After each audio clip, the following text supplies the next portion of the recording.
Good morning সবাইকে। আমি রং পাগল, স্টোরি অফ রং পাগলের ভবগুরু ইতিহাসে কলকাতার প্রথম এপিসোড। আজকে আমরা যেতে চলেছি ভূতনাথ মন্দির। কলকাতাকে নিয়ে আমরা যে অ্যালবামটা বা যে এপিসোডগুলো তৈরি করছি তার প্রথম ভিডিও ভূতনাথ মন্দিরকে নিয়ে।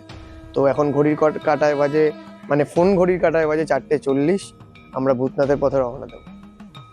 ভূতনাথ মন্দিরে যাওয়ার অনেকগুলো রুট থাকলেও আমরা বেসিক্যালি অনেক ভোরবেলা গেছিলাম, তো বাইক নিয়েই গেছি। আমরা রবীন্দ্র সরোবর মেট্রো থেকে, মানে মেট্রো স্টেশনের যে সার্কিটটা, রবীন্দ্র সরোবর হয়ে রাসবেরি মানে কালীঘাট হয়ে যতীন দাস পার্ক, রবীন্দ্র সদন, ওখান থেকে সোজা পার্ক স্ট্রিট হয়ে এমজি রোড থেকে ওই রাস্তা ধরে বাইক নিয়ে গেছিলাম। যদি কেউ বাসে যান, সে বাসে 47B ধরে একদম জোড়াবাগান স্টপেজেও নামতে পারেন, নেমে ওখান থেকে একটুখানি হেঁটেও যেতে পারেন, বা আদারওয়াইজ অটো নিয়েও যেতে পারেন। ওখান থেকে অটো যায় ভূতনাথ মন্দিরে। বা যদি কেউ মেট্রো করে যান, গিরিশ পার্ক মেট্রোতে নেমেও অটো করে যাওয়া যায়, আবার শোভাবাজার মেট্রোতে নেমেও অটো করে যাওয়া যায়। দুটো অপশানই খোলা।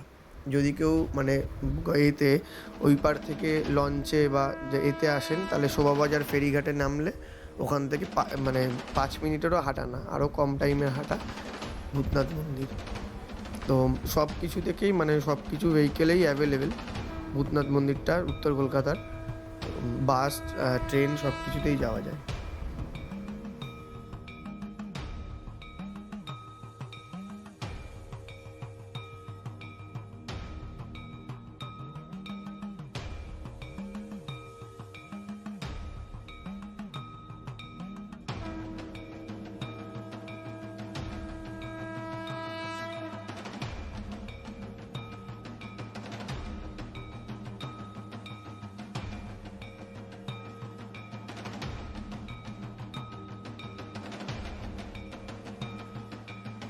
উত্তর কলকাতার নিমতলা শ্মশান সংলগ্ন শ্রী আদি ভূতনাথ মন্দিরের ইতিহাস প্রায় আমরা জানি 300 বছরের পুরনো।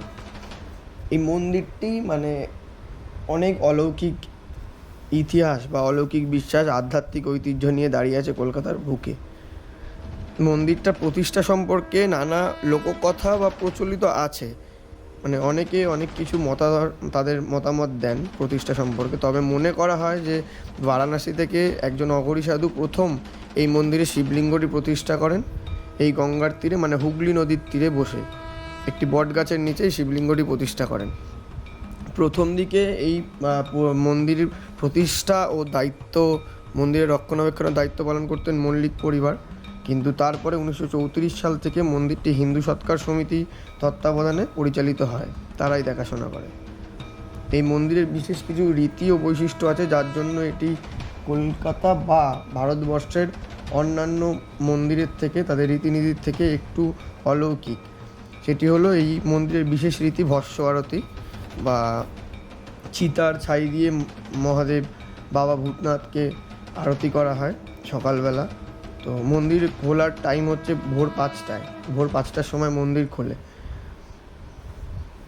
উজ্জয়ন মহাকাল মন্দিরে যেমন ভস্ম আরতি হয়, কলকাতার ভূতনাথ মন্দিরে সেরকম ভস্ম আরতি হয়।